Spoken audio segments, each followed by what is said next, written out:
afternoon, everyone. Happy Tuesday and happy second day of Money Smart Week. I am excited about Money Smart Week, and it is a program that was created actually by the Federal Reserve Bank in Chicago and designed to provide financial literacy programming to all Chicagoans, which is why we at the Chicago Treasurer's Office have a full week of exciting events, and it is certainly a full week that is designed for all Chicagoans of all ages. Today's webinar, however, is very exciting for young people and their parents, and it's all about finding ways to pay for college, whether that's a 2-year college, a 4-year university. I mean, today's panel talks about a variety of options and vocations. And so I am very excited about the opportunities that you will hear on today. So let's talk about paying for college. It is not easy, especially if you are a first generation college student, as I was.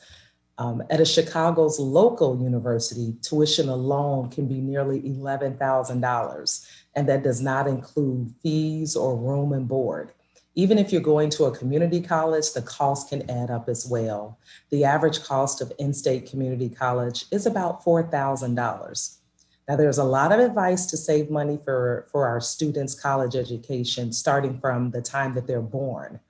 But what happens when you're not in a position to save from when your child is born? And so I'm happy to tell you that that does not mean that college is out of reach. There are ways to pay for college that involve scholarships, grants, and low interest loans if you must. And we have a panel today who can tell us all about it. But first, we're excited to welcome our beautiful moderator, beautiful spirit, as well as personality and all. And you'll agree, I'm sure you all already know her, Miss Felicia Lawrence of WCIU's The Jam. I will turn it over to her and she will moderate us from this point. Yes, thank you so much just for that gracious introduction. And of course, your style that you always do it in, we certainly appreciate that. So thank you for having me, Madam Treasurer. I'm very excited to be here because this is such an important conversation. There are resources out there. You all are those resources that we're trying to open up to the community and provide them with information. As we all know, having that information is so powerful. I went to North Carolina A&T State University. I'm a proud graduate there. And I also know how difficult it can be paying for college. My mom saved. Of course, that still wasn't enough. I ended up having to take out loans to make North Carolina A&T work, but that was my dream and I was committed. I do have to say I'm still paying on those loans. So that's why getting that information out sooner rather than later is so important and can help so many people, because most importantly, we want the dreams to be achieved. So of course, let's get into this panel. So we have a panel who can give us the inside scoop on how to make paying for school a lot more manageable and make sure that money is not an obstacle, again, so we can get to those dreams. Here is our panel. We have Ms. Alexandra Vlahakis, who's Executive Director of Early College and Career Education at Chicago Public Schools. If you could just give us a wave so that people know who we're talking about. And then we have Richard Hayes, who's Director at City Colleges of Chicago. Thank you. And then we have Rhonda Smith, who is Director of Office of Student Financial Aid at Chicago State University. And Abel Montoya, Director of Outreach Operations at Illinois Student Assistance Commission. Thanks for being here with us. We appreciate that. And then Jane Valinga, she is Executive Director at Chicago Women in Trade. So we are going to have such a spirited discussion and important discussion that is hopefully filled with a lot of knowledge and resources here. So thank you all so much for being here. Let us get to it. Okay, so I'll start with Ms. Vlahakis. As our representative with CPS, you have an up-close understanding of what students deal with when they are applying to colleges. We know it's stressful enough for young people, of course, for their families too, but then you add the question of, how do you pay for this? And it gets a little bit more stressful, a whole lot more stressful, if I could say so myself. So can you tell us how CPS students, early college dual credit or dual enrollment opportunities to students, and how that can help them save on college tuition? Let's talk about that opportunity.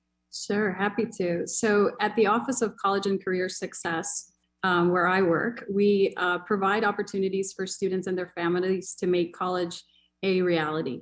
A lot of our programs are actually offered at no cost, especially our dual credit and dual enrollment programs that students can start taking right as they're in high school. So we have model program pathways that are actually available at our schools where students can come in and take specific pathways in particular careers. For instance, we are starting our model dual pathway in medical next year. All of the dual credit courses that the students will take are at no cost to them. So they can actually finish their high school years with 15 dual credits if they come into one of these programs, which is absolutely wonderful. Our office wants to ensure that all students earn credits and have the ability to do this even before they get into the colleges. There are AP courses, IB courses that they can also take. But when they do come out of college, it's important that they connect with their counselors, because there are plenty of grants out there that students can tap into, and you do not have to have high GPAs to do so.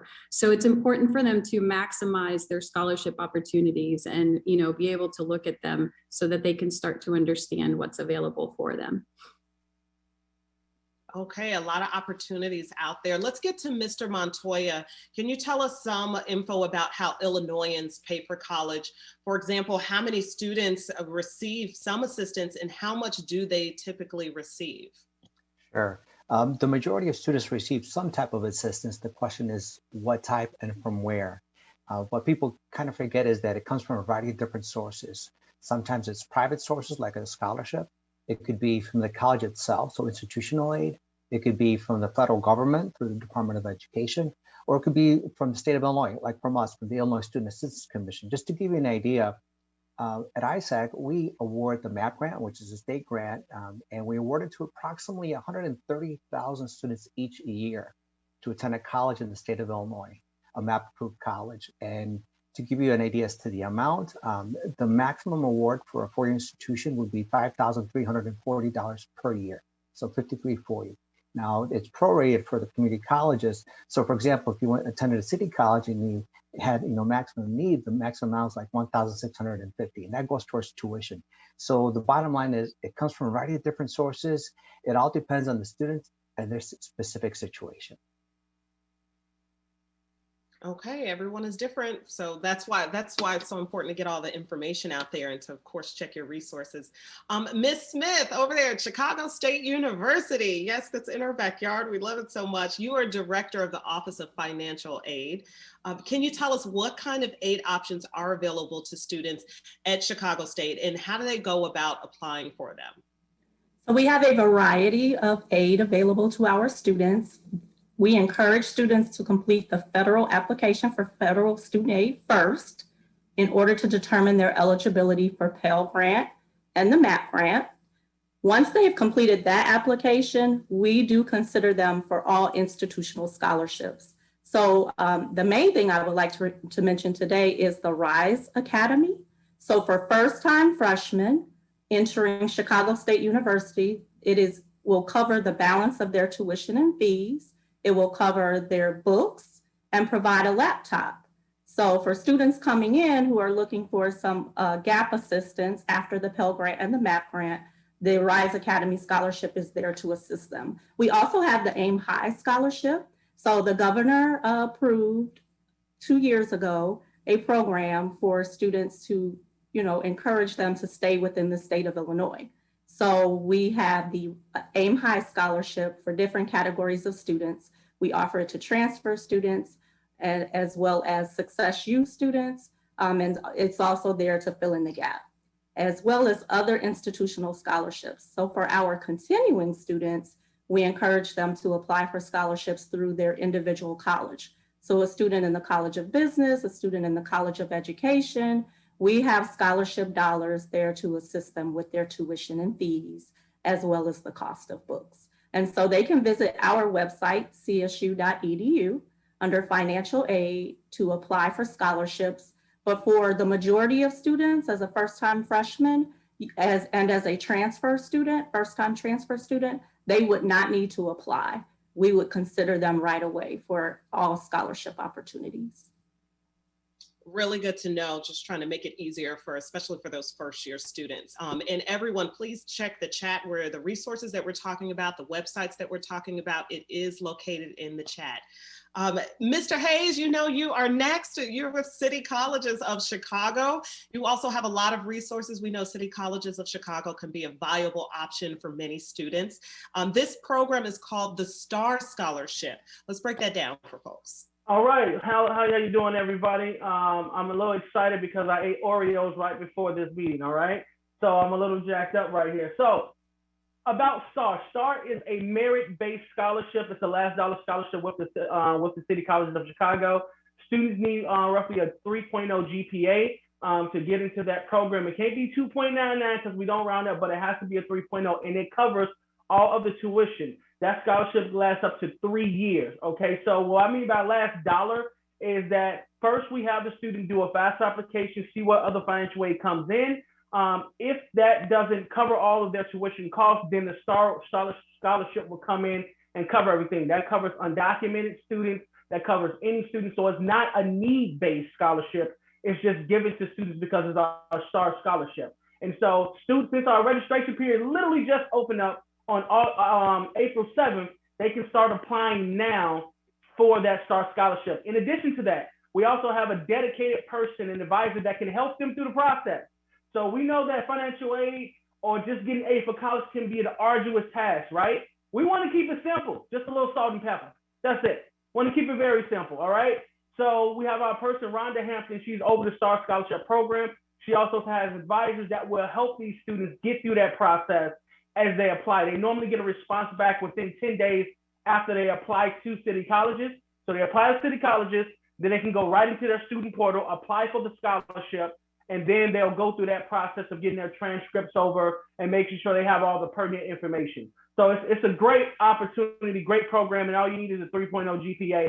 And City Colleges is more than just a viable option, all right? It is one of the best options, all right? Even my own son is going to City Colleges starting in the fall. So that's what we have right now. Oh my goodness, I love it. You're right. It is more than a viable option. And I gotta say, I think you had a little coffee with those Oreos too. yeah, you can say that. Yes, no, we love the energy. We appreciate it. We always need that. You did mention a 3.0 though, Mr. Hayes, and not everybody has that, you know? Are there some other options for folks that don't exactly qualify for that STAR scholarship? Absolutely. So in addition to our STAR scholarship program, we have what is called our CCC Foundation, and we have made it so much easier for students to apply for those scholarships. Before it was a very complex process. Now students literally have to answer 2 questions. That's it, just 2 questions, and then we match them up to the various scholarships. All right, so they can start applying now for those CCC Foundation scholarships. Some of those scholarships are for undocumented students, for regular students. And with those scholarships, they come in right at the same time that your financial aid is coming in. I think on average, each campus have somewhere around $200,000 worth of scholarship funds for the fall upcoming. So we have money to give away. All right, this is free money that's going to our students. Some of these scholarships are not last dollar. So that means that students can get refunds back from these scholarships. In addition to that, I know Mr. Montoya is going to possibly talk about the Illinois RISE Act. We have that option for our undocumented and transgender students. We have the FAFSA, but the FAFSA got 108 questions on it. So you have other scholarships within the college itself. Olive Harvey has the Panther Pride Scholarship. Kennedy King has the Statesman Scholarship. We got money, okay? We have money to give away, and we need people to come and get it. But you have people like me, as well as other advisors that are here to help you through the process to make it a little bit easier for you. I love it. And I think what I hear you saying is don't let money be the reason that you don't go after that dream.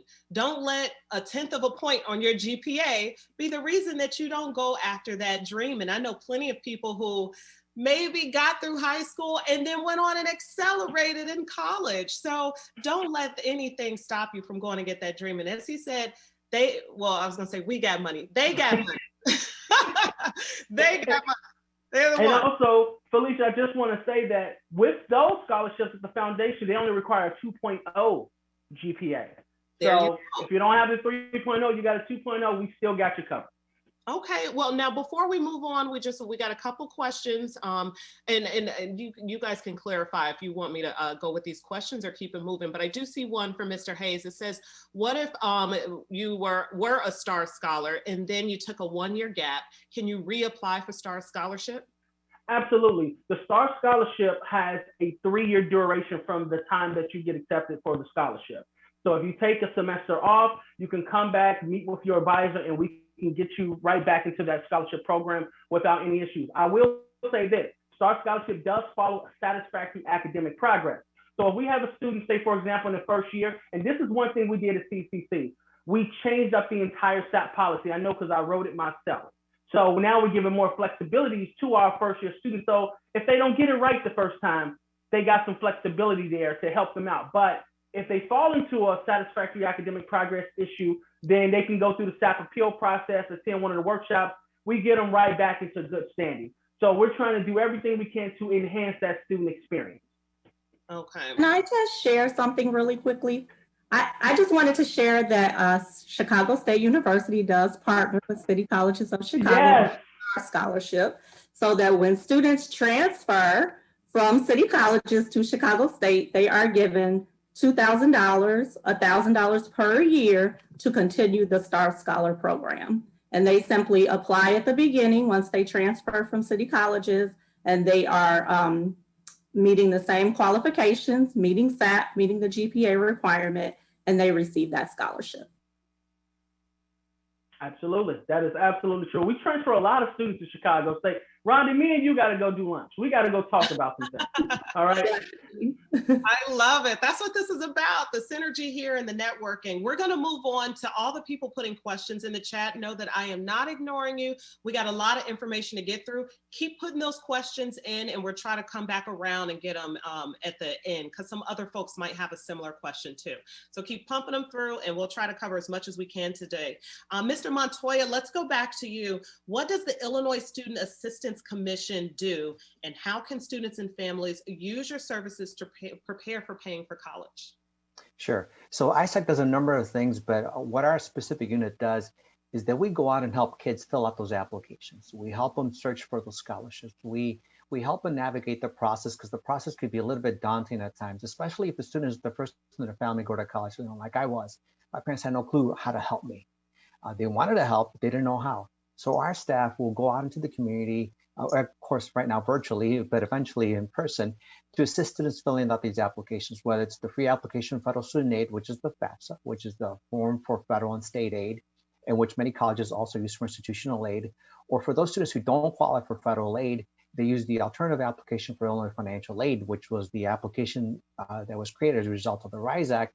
And those would be for students who in state of Illinois who qualify based on their variety of criteria, specifically undocumented students. But as an agency, we're here to help kids figure out what path is right for them, because there's no one path that's right for everybody. Some may go to a 4-year program, some may do a 2-year program, some may do a vocational or certificate program. We just are there to help them navigate the process, and also to let them know, don't let that initial cost of attendance dissuade you from applying, because it's not how much it costs at the beginning, it's at the end.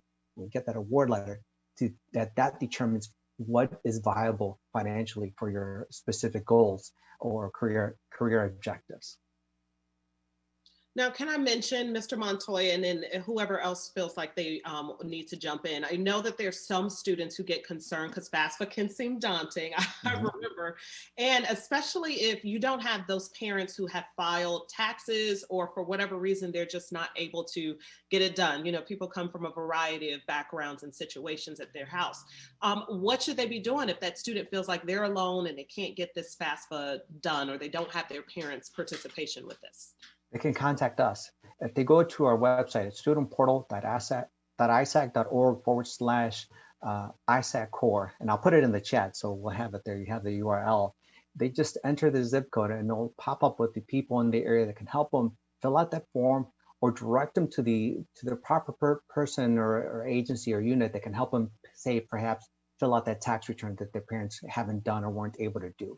So they can contact us and we'd be happy to help them. And also, I'm sure my colleagues here would also agree that the colleges are also available to talk to students, whether it's the admissions office, whether it's the financial aid office. The key thing is ask those questions of the people at the colleges, the people at the state, or the counselors in the schools and the college coaches. There's plenty of people here available to help. You just got to ask us, and we're ready to go. And I'll drop that URL in a second in the chat. Oh, perfect. Okay, Ms. Smith, outside of financial aid, can we talk about some other ways that students end up minimizing the cost of their education? We know Chicago State University is a great option because it is in our hometown. So someone could save on room and board if they stayed at home and then took classes locally. Are there any other ideas or out of the box things that we haven't really thought about? Well, one thing I would like for students to consider is the federal work study program. And so by filling out the FAFSA and saying yes to the question on work study, you can work on campus and make $11 per hour, a minimum by working a maximum of 20 hours per week. I was a federal work study student when I graduated from Northern Illinois University. And it's a great way to stay focused on your classes while being able to gain some useful experience working on campus, especially for those students who are interested in education. We may be able to find you something in teaching where you can get some experience. You know, part of federal work study is that we are committed to literacy. We're required by the federal government to provide a literacy option for work study for students to be able to assist with tutoring students and learning how to read. So I highly encourage students to say yes to the federal work study program, as well as to visit our Career Development Center to find out any job options that might be available off campus. Okay, thank you for sharing. Ms. Vlahakis, let us talk to the parents of some of these high schoolers who might be watching. Let's talk about the timeline of when things should be done. So when we're talking about applying for scholarships, grants, I mean, you can throw admission in there as well. What does that timeline look like? Yeah, so I want to repeat that, you know, scholarships are not limited to people with high GPAs. So let's make sure that you apply and you try, even if you feel that, you know, you may not have the same credentialing as somebody else. But we have 3 different scholarship seasons while we're at, you know, while students are still in high school. We recommend that during the summer of their junior year, they start researching scholarships, and that during the summer, the juniors of the high school, the juniors in high school spend their time and energy actually figuring out which scholarships they may want to apply for. And then by fall of their senior year, this is kickoff of scholarship season. So for the following school year, you know, there is an application that a lot of it needs to be done, and it needs to be done by October 1st. So it's important that you start looking and searching for those scholarships beforehand. And then by the fall of your senior year, August through December, you start really looking at applying for these particular scholarships. In the spring of senior year, we call this the high season. So there are lots of due dates and a lot of scholarship announcements. So you want to plan to maximize in the winter and the spring breaks to be able to really cash in on all those different opportunities. And then the summer of your senior year, you know, start that scholarship process cycle again and make sure that you're cashing in on all the different opportunities that are up there. You know, tips on qualifying for scholarships: getting good grades, preparing and practicing and doing well on the SAT, submitting your college applications and really submitting them very well done. Also following directions very carefully and writing exceptional essays are big recommendations that we give. But CPS has staff in schools, and we're more than happy to help students fill out scholarships. So please see, you know, your counselors or talk to one of our CPS scholarship managers. I will give a couple of emails and links that people can use so that you can get better aware of how to fill out the scholarships. But I do encourage you to find these counselors or find these scholarship managers to ensure that you get some assistance if, you know, if this is not something that that you're able to do, or if you have a lot of questions. So, but there, you know, we provide over 200 scholarships and free summer programs available to our CPS students. So I hope that you'll take advantage of all these, you know, great opportunities. Wonderful, wonderful. Thank you so much. Mr. Montoya, so I know a lot of families, even though they're applying for scholarships, they're saving, they're doing all that they can do, but loans are still an option. Many people still need loans. So what are some things, the best practices, some things we should be keeping in mind for people who need to pay for college without saddling a tremendous amount of debt when they graduate? Sure. Loans unfortunately are a reality for many families.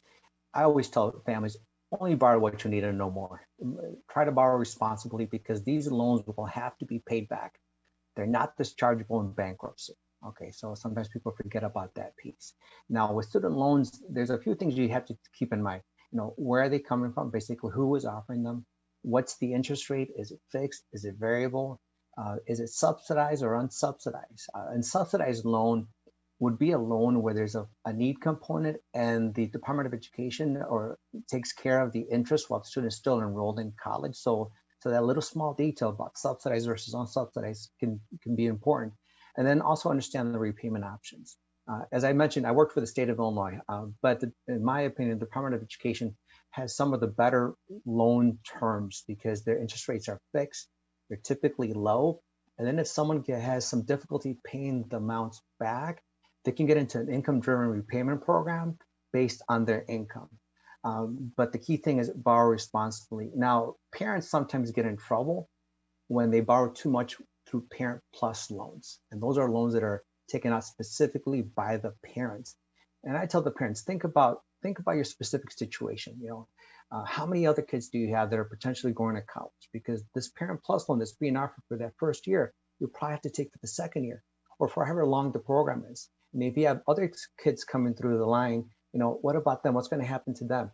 Then personally think about whether you're ready, you're close to retirement. Does this mean you're going to work longer?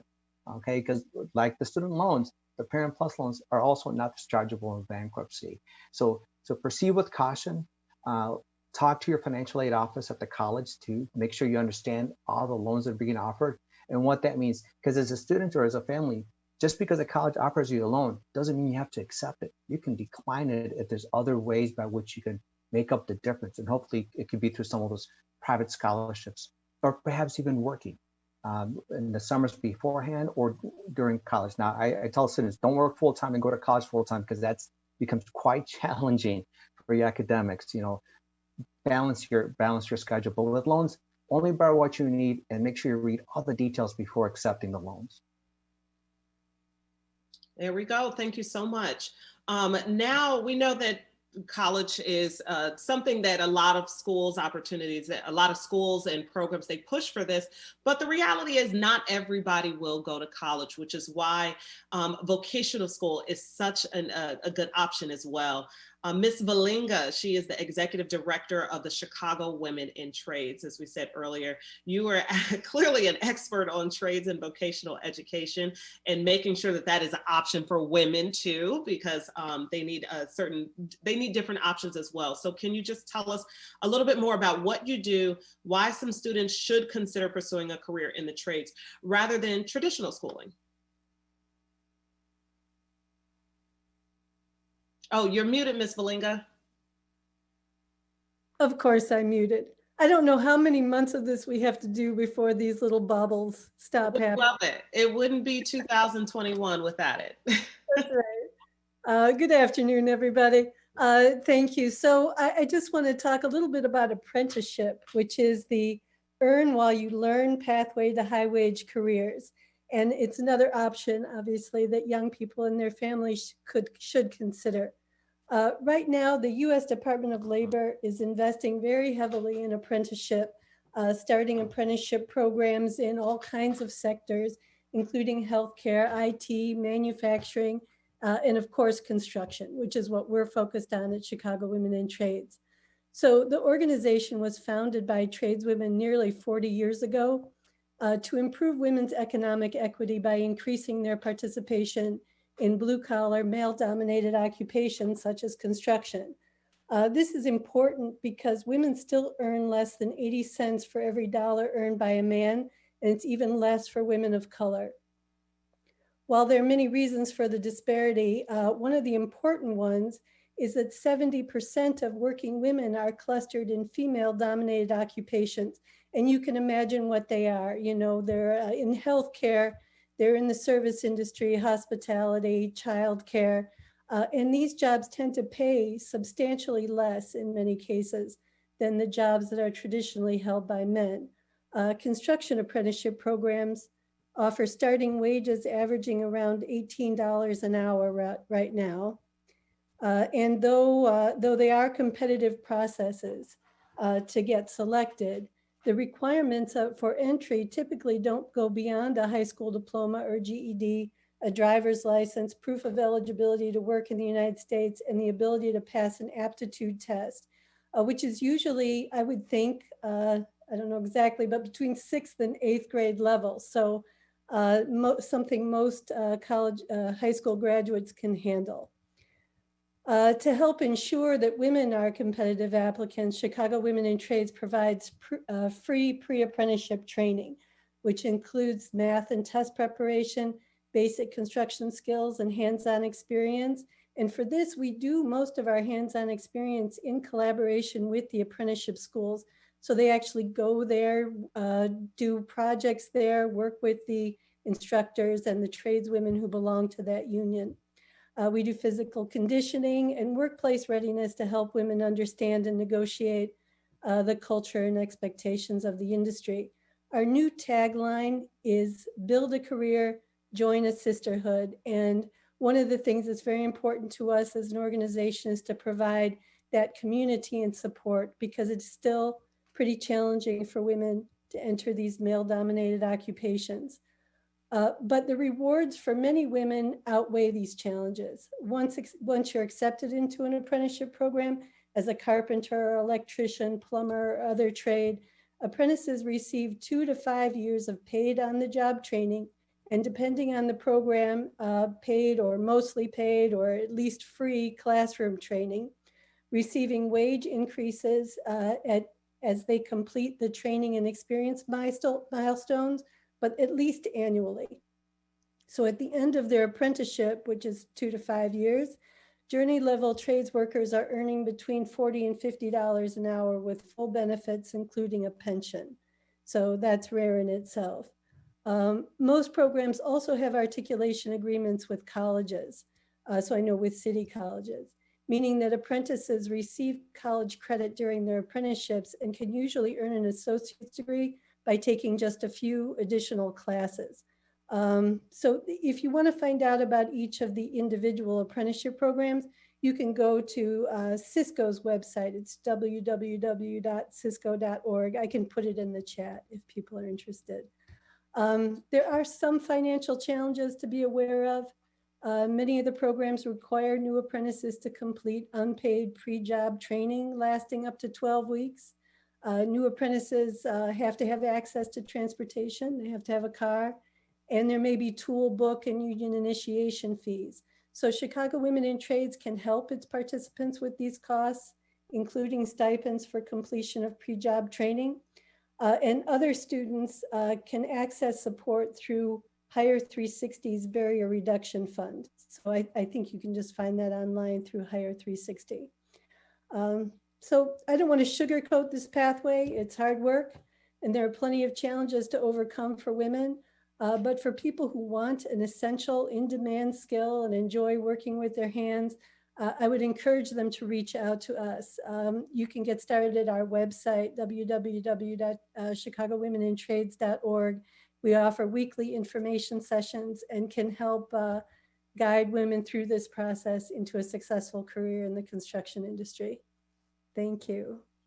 Yes, thank you so much. I love that we're talking about this, just because I get on a little soapbox when it comes to stuff like this, just because people need to know about the options that are out there. Young people need to know. And just because you don't want to go to college or don't find that college is a great fit, you still need some form of education or knowledge, regardless of what you do. You're going to need more training. So I love that we're talking about this. Mr. Hayes, students seeking opportunities in the trades can also attend city colleges like Daly, Wright, Kennedy King or Dawson, and Olive Harvey. So how does the cost for some of these programs compare to other degree types? And do you support some of these programs with tuition assistance, grants, scholarships? How can we make this happen for folks? Absolutely. So what's unique about city colleges is at the core of the institution, each one is a center of excellence, right? And in that center of excellence, for example, Daly, that's our manufacturing hub, all right? So they have a ton of programs in manufacturing and engineering. They just built a new facility over there, all right? Olive Harvey is our transportation, distribution, and logistics hub. So you can go from auto tech, diesel tech, you can do forklift, you can get your Class A license, you can get your Class B license, so you can drive trucks and things like that. Here, HW is our business hub. Malcolm X, of course, is the healthcare hub. They have a full hospital on the 8th floor of that building. You really should go check it out. It's wonderful. Truman, that's our education and cosmetology hub, right? Information technology. Kennedy King, that's our culinary and hospitality, as well as our construction technology hub. So each one of these campuses have a specific center of excellence, and the program cost is just about the same as a regular degree program. The only programs that are different in cost is the construction technology program at Kennedy King and the nursing program at Malcolm X. Other than that, we still charge $146 per credit hour. And these are all FA approved programs, so they can get a basic certificate, which will go up into an advanced certificate, and that can also lead to a 2-year degree. And so these, they picked these programs because these were in high demand, or continue to be in high demand for the industry that's out there right now. So students can go to our virtual open house, which we're actually having this week. I've already dropped it in the chat. And they can join in at any one of these colleges. They have all the different times that they're having the virtual open house and learn about all these different trade programs that we have. Awesome, awesome, awesome. Okay, Mr. Montoya, let's get you in here. The Illinois Student Assistance Commission, how are they helping students who feel like the trades might be a good option for them? So what we do is we talk to the students. We ask about their interests to kind of get them on a path to whatever their objective or goal is. And then we direct them to organizations or entities that may be offering that path for them. What we do oftentimes is we have them check with the colleges, like specifically the community colleges or city colleges, to see if they have a program that's of interest to them. Because what we do is we, as an agency, we don't give the money directly to students. We give it to the university or college on behalf of the students. And then the college applies it to the student's account. So that's why it's important for the college to verify that the program that they're pursuing is an eligible program, for example, for the state grant, the MAP grant. So that's the key thing, communicating with the college to find out if that program qualifies for the MAP award, which, as I mentioned, could be substantial. Just for the audience that is listening, the MAP approved colleges in the state of Illinois include all the community colleges in the state of Illinois, so including all the city colleges. It includes all the public universities and colleges in Illinois, includes all the not-for-profit colleges in the state of Illinois, and then a few for-profit. So we're talking about 125 or so colleges in the state of Illinois. So they have lots and lots of options. And this is where the students try to figure out where is the program that is of interest to them, whatever it may be.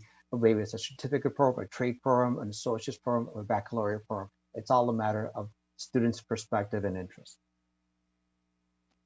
And Ms. Vlahakis, we got the same question for you. How are you counseling students who want to enter the trades and to go about paying for their education and training? And I'm imagining a lot of parents are trying to explore this option as well. Absolutely. So we have career and technical education programs in 85 of our high schools. I would encourage you to look and see on our website which particular schools have what programs. Along with that, we have a Chicago Builds program at Dunbar as an example of one of them that is a trades-oriented program. Students can graduate with their industry certifications straight out of high school and then go on to hopefully a CCC college that matches the construction field, and be able to then continue their, their degrees in that particular trade. Or for that matter, they may also have opportunities to get into apprenticeships and work-based learning opportunities while they're still sitting in high school.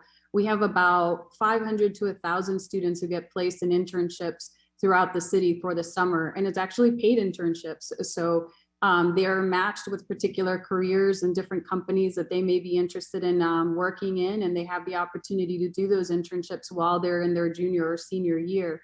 So along with apprenticeships, we also offer all these things before you even graduate from high school. And I encourage you to look and see which programs you're interested in, talk to a counselor, talk to people inside of your schools, especially in 8th grade, and explore some of the different careers that are out there, because a lot of these trades careers are extremely interesting, and students don't necessarily look at those particular ones.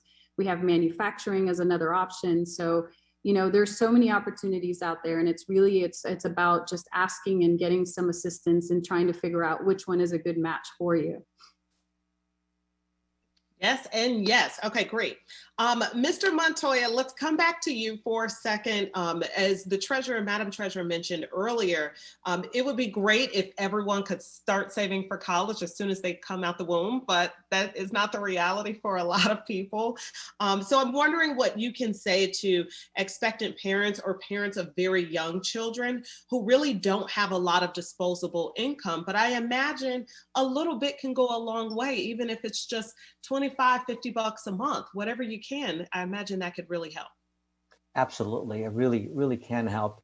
And not only can it help financially, but it sends a strong message to the student, because you're setting the expectation early. Hey, we got some money saved aside for you to go to college. So you're sending a strong message, and they get into that mentality. Okay, well, college is coming.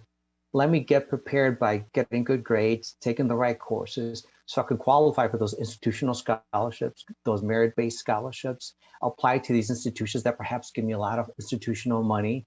And then when it's time to go to college, not only do you have a good financial aid offer from the college itself, but you have some money saved up. Because even if you think about it, even if you save 25 bucks a month, which isn't bad. I know cell phone plans are a lot more expensive than saving $25 a month, right? You're talking $300 a year. You multiply that, by 10 years, we're talking $3,000. Okay, and in 10 years, what that students, my math is going to be bad. That's like in 7th grade. They didn't even started high school yet, and that doesn't even take into account interest that they may accrue. Granted, it's little low right now, but this is also where I tell people, look into some of the 529 plans. For example, the Illinois State Treasurer's Office has a 529 plan for the state of Illinois, where it's an investment vehicle, and it helps them save and accumulate more wealth. And then the money grows tax-free. So the interest that's earned is not taxable as long as it's used for qualified educational expenses. And if you're an aunt or an uncle or a grandparent, you got a little extra cash laying around, you can start saving for your nephew, your niece, your grandkid. Start saving that money and tell them it's an account for them. Or for the students, when you have birthday parties, get a little bit extra cash, set that aside, save a portion aside. You can spend a little bit, have a little bit of fun, right? But save some of it, because you're preparing for your future. Studies have shown somebody with a baccalaureate degree over their lifetime earns probably like $1 million more during that time span. So it's an investment in your future. But with all investments, invest wisely, do your research, and start preparing as early as you can. Thank you so much. Ms. Smith, we know a lot of times people will have to borrow everything. It's just not there, but they still want to move forward with this dream. As Mr. Montoya just mentioned, you got to educate yourself on the loans and the different securities, the different devices that you're using to fund your education. So we shouldn't necessarily be afraid of student loans, but more so we should be educated about them. What are the best practices for paying for school when you know that you're going to have to borrow it all? Definitely borrowing smart. So knowing your options for your loans, the federal loans are the best options. Mr. Montoya mentioned it earlier in terms of interest rate, in terms of payback procedures. The federal loans are your best options. For a student borrowing a subsidized loan, if you pay that loan off before you graduate from college, you'll never pay any interest on it. So the other thing I would just say is to only borrow what's absolutely necessary, no over borrowing. You know, if you only need a little bit this semester just to cover, say, the cost of books, then only borrow that. Leave the other loan money for if you need it later down the line. I wouldn't use student loans as borrowing to make luxury purchases. So we know people who have done that and they're still paying for it. So just be certain to borrow smart. And also to repay the loans, make sure you know what your payback procedures are. Make sure you have the university remind you who is your lender when it's time for you to graduate. The only way you get into, student loans are positive debt unless they go into default. So you want to avoid going into default. And the easiest way to do that is to just stay in communication with your lender. They can work something out for you. You're not working, you can't afford the high monthly payment. They can give you a forbearance, they can give you a deferment, but you have to talk to them. You can't ignore them. There you go. I think if you haven't, that is just a good financial 101 lesson right there. And I hope many of us have learned that during the pandemic. But if you haven't, always be proactive when it comes to your finances. Even if there are no finances, make sure you're in communication, as she just said. Don't just let it go by the wayside. So Mr. Hayes, as you reminded us earlier, the City Colleges of Chicago, they're not just a viable option, they can be the option for a lot of people. A lot of people I know have done community college. They'll do it for 2 years because they want to save money, and then sometimes they'll end up transferring to a 4-year school. Is that something that you recommend? And how much does it really save students? Well, that's something I definitely recommend because it's a lot cheaper for students. So I'm piggyback off of Director Smith for a second so I can talk about the value, right? So when we're looking at borrowing, right, each year 33% of undergraduate students receive an average of about $8,285 in federal loans. 41% of undergraduate students receive an average of $5,179 in federal grants, right? But then you have each student who borrows an average of $11,836 just to pay for school, right? Then at public universities, they borrow an average of $30,000 to attain their bachelor's degree. So those loans keep rolling in and that interest keeps adding up. But if you go to a community college, it's a lot cheaper because the tuition is cheaper. So when we're looking at the average cost per credit hour, at city colleges, we charge $146 per credit hour. That's all inclusive of fees. At a 4-year public institution, the average is $612 per credit hour. Out of state students, it's even more at $1,224 per credit hour. Private universities, $1,434 per credit hour. So when you can go to a city college or a community college in the state of Illinois, take the 2 years, and then this is another thing. Because some students are not necessarily ready for college, they go to college because their parents are saying, you're going to college, you're living in my house, so you're going to do what I tell you to do. That's why I went to college, but I'll be honest with you. I flunked out 4 times, all right?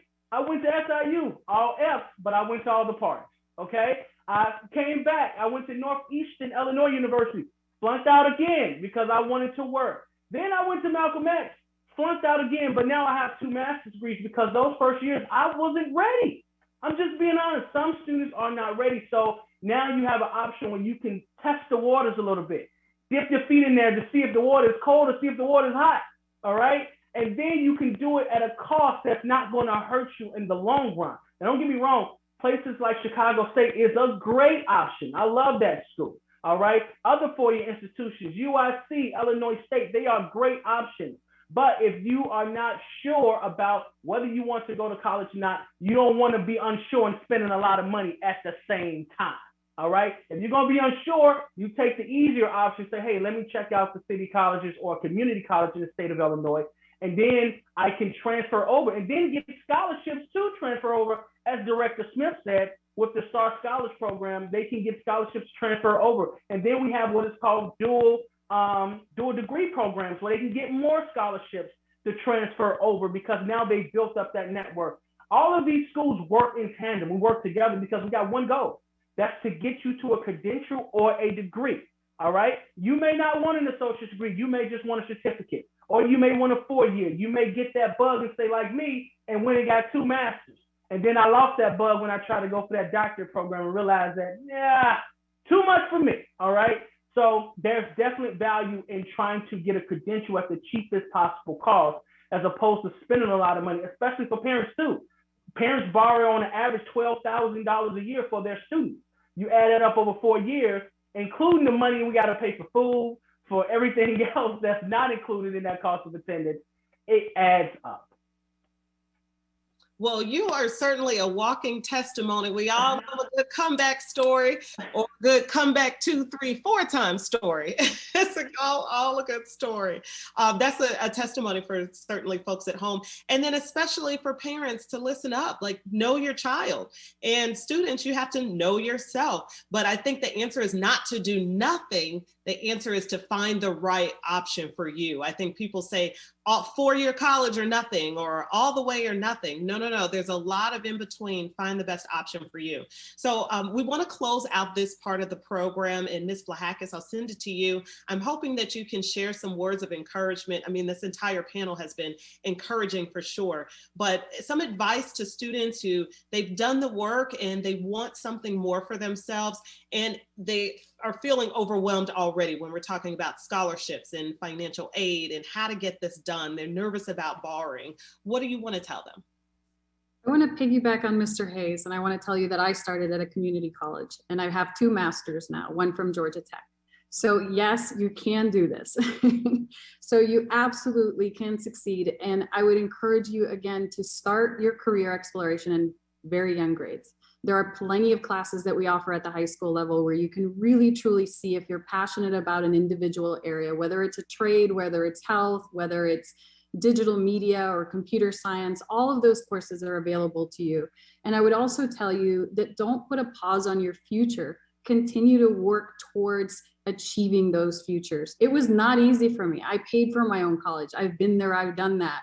But if you continue to pursue it, if you continue to really, really push yourself, you'll get there, and you'll end up with 2 master's degrees, and one from a really good institution. You know, Georgia Tech is definitely not an easy place to graduate from. So I would encourage you to please reach out to your counselors again. Your post-secondary coaches in your schools are there to support you, to help you, to guide you, to encourage you to also, you know, do some career exploration and try something new. And, you know, the best place for young people is to be in school, earning credentials, and that will get them a good job. And, you know, the economy is already pushing its way back in, and it's so important for you to be ready to cash in on all those wonderful opportunities that are going to be out there for you. There are so many incredible careers, some that we don't even know are, you know, going to be opened, but you want to be ready and you want to be able to apply. And for my Latino folks like myself, you know, I encourage you to please go to school and go to CCC as an option. It's available to you. I was an undocumented student. I can tell you community college helped me get through all of that. So there is no reason for you not to try college. And from a personal level, I encourage you to do it because the rewards are forever. I love it. And who knows, maybe you'll be in that doctoral program with Mr. Hayes. So thank you so much. This has been an awesome conversation for sure. We're going to take those questions from the audience in just a few minutes, but first we have a little treat. We want to reveal and congratulate the winners of the Treasurer's Black History Month essay contest. Thank you. Hi, everyone. I am so honored to be here on today to announce the scholarship winners for our Black History Month essay contest, and to have Ron Red, Senior Vice President of BMO Harris Bank, here to join us. As our financial sponsor for our essay contest, our scholarship contest, BMO Harris understands the importance of providing opportunities for our youth to pursue education and careers in the financial sector. I'm going to turn it over to Ron Red and allow him to share a few thoughts before we announce our winners. Okay. Thank you, Treasurer Conyers Irvin. It's good to be with you here today.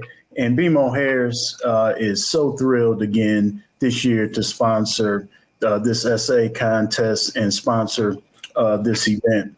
As you know, we've done this in the past, and it's my hope, and I'm sure we will continue to do this for years to come. Just the comments on, obviously I'm partial. I've enjoyed a over 30-year career in finance. I think personally that this is as good a time as any for our young Black and brown community to be pursuing careers in finance. The world is changing, and I look forward to the new wave of talent that enters this market. So I'll kind of stop there. We are so pleased to partner with you, and we look forward to a future partnership. That is wonderful, Mr. Red. Thank you so much. And thank you again for always being a great partner with the Chicago Treasurer's Office. And thank you for sponsoring this scholarship opportunity. Now, let's hear from our second place winner. His name is Ezekiel Bramble of Von Steuben High School. By the way, I am an alumni of Von Steuben High School, but I did not favor Ezekiel because of that. That was a wonderful essay that Ezekiel provided. Now, contestants were asked to write about a financial services leader that they admire in their community. And Ezekiel wrote about Edward Williams, who was the first African-American bank teller at BMO Harris Bank, who is our sponsor today. And what a success story that Mr. Edward Williams started as the first African-American teller at BMO Harris Bank and moved all the way up to executive vice president before retiring. Ezekiel and our first place winners are unable to join us live because they're in class right now, so they have sent brief videos. Let's hear from Ezekiel at this time. My name is Ezekiel Bramble, and I'm a senior at Von Steuben High School. I'd like to express my sincere gratitude for being the recipient of a Black History Month scholarship sponsored by the City of Chicago Treasurer's Office. Thank you to Treasurer Melissa Conyers-Irvin and to Mr. Ron Red, Senior Vice President at BMO Harris Bank. In the fall, I will attend DePaul University in Greencastle, Indiana as an economics major. For my scholarship essay, I chose to write about Edward Williams as an important leader in finance.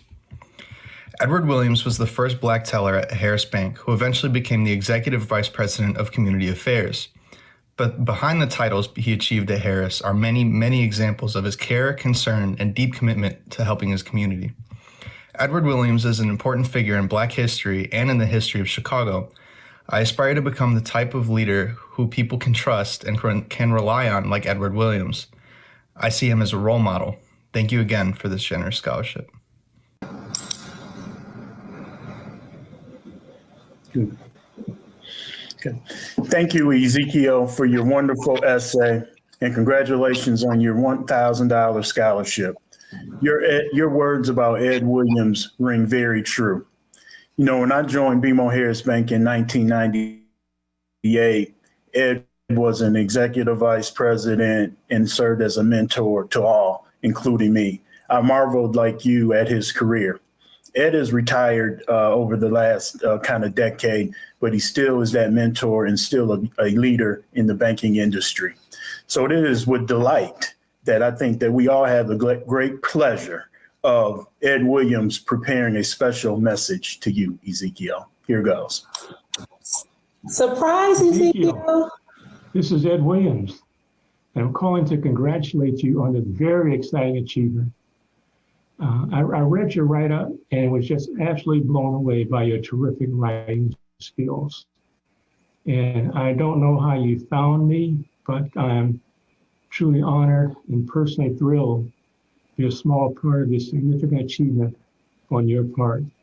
You obviously have a bright future, and I wish you continued success, because as I read a little bit about you, it's obvious that you prepared yourself and that you know what you want to do. So you're off to a great start, and I thank you very much. How exciting was that? Surprise, Ezekiel. Very nice message. And thank you so much for Mr. Edward Williams in his retirement to congratulate Ezekiel. And next, we have our first place winner. Jada Carey of Gary Comer High School. Jada wrote about a very notable person in financial services, especially here in Chicago, Mellody Hobson, president and co-CEO of Ariel Investments. Now we have a quick video from Jada. I'm Jada Carey, a senior from Gary Comer College Prep, and I'm very excited and honored to accept the first place prize scholarship from our City of Chicago's treasurer, Mrs. Melissa Conyers Irvin and BMO Harris Bank. As we celebrate Financial Literacy Week, I am proud to acknowledge the investment guru and native Chicagoan who I wrote my essay about, Mellody Hobson. Her financial strategies have encouraged many to start looking at stocks, building portfolios, and securing outside sources to pay for college. I'm a twin, so my brother and I will be using her advice to make wise financial decisions as we begin the next phase of our academic career. Again, thank you so much. Thank you, Jada, and congratulations again. Thank you for your essay on Mellody Hobson, and congratulations on your first place $1,500 scholarship for college. I think that I speak for a lot of women, especially Black women, in the financial industry when I talk about my admiration for Mellody Hobson and my appreciation for all of the barriers that she has broken. I'm excited to say that Ms. Hobson heard about your essay, Jada, and wanted to share a few words herself. Hi, Jada. Congratulations on first place. That is so awesome. And good luck in all of your future endeavors. Awesome. Thank you so much to Ms. Mellody Hobson for making an appearance here today. And a huge congratulations again to both Ezekiel and Jada. We cannot wait to see the wonderful things that you do and the places that you will go. Thank you again to my good friend and partner, Mr. Ron Red of BMO Harris Bank, for your generous support of Chicago's young people and their educational aspirations. Keep your eyes open for our Hispanic Heritage Month essay contest coming up in September. Be certain to follow us, the Chicago City Treasurer, on all of our social media platforms for updates. Thank you. So awesome, so amazing. Of course, congrats. I know everyone's clapping at home. Congrats to the winners. Those are Chicago, our rising stars here in the city. We now have time for just a few questions from our attendees. They've been dropping questions into our chat, so we appreciate that. And we've been kind of filtering them out so we can make sure we're moving as efficiently as possible. So here is one of our first questions here.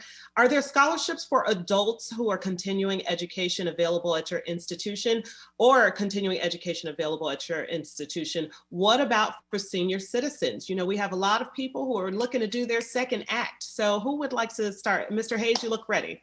Yes, I stay ready. I'm ready to go. But yes, we do have our adult education scholarships. We have the Gateway program. That's the free program for our adult educators, as well as our adult education program that's free that offer GED, HiSET training, ESL training.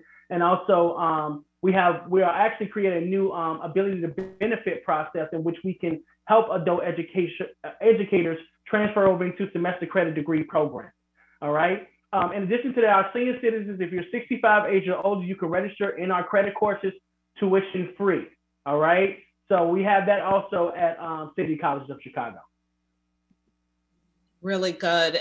Does anyone else want to tackle that? We know, again, it's never too late to go after those dreams and to go after those opportunities. We're good? Okay. Let's go to our next question. This is for Alexandra. Does CPS plan on making dual credit available to more students? Absolutely. We have a goal that students throughout the entire district will have the ability to at least get 15 college credits while they're sitting in high school. So yes, that is definitely in the works. And more opportunities will be opening up as we grow the program. Okay. And is Dunbar the only school with the trades benefits that you mentioned? Which other schools participate in programs like those, Alexandra? Yeah, so for another one, I would encourage you to look on the website, but Chicago Builds has electricity, they have HVAC, but Juarez also has a solar power program that's pretty fantastic that allows you to work with IBEW. So I'll put the website in the link there so you can kind of look and see, but architecture is available, engineering is available too, manufacturing, like I mentioned. So there's quite a lot of them out there, probably too many to mention, but there's two that you could at least look into. There we go. And then are there any scholarships for graduate students across these institutions? So anyone chime in? Again, we're talking about those folks who are looking to have a new beginning later in life. The graduate school at Chicago State University does offer scholarships, and you would simply contact the Office of Graduate Studies in order to apply. I would also add, for students who are interested in pursuing graduate school, talk to the department that holds the program that you want to pursue. And when you talk to the department, they'll tell you, first of all, what's needed to get admitted. And then they can also let you know about any departmental scholarships or grants that they may have. Because some grad students end up teaching classes, so it becomes like a fellowship or assistantship where they basically get paid to teach, but that goes towards their tuition or their expenses.